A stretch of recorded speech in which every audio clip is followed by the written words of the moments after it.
I ran into this last week. Here's what fixed it for me.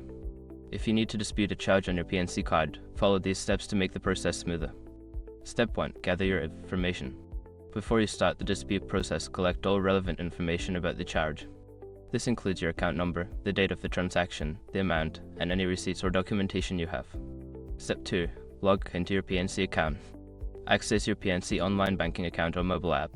Navigate to the account activity section to find the charge you want to dispute. Step 3. Initiate the disputes. Select the transaction in question and look for an option to dispute the charge. This may be labeled as report problem or dispute transaction. Follow the prompts to submit your dispute. Step 4. Provide details. Fill out the required information about the dispute.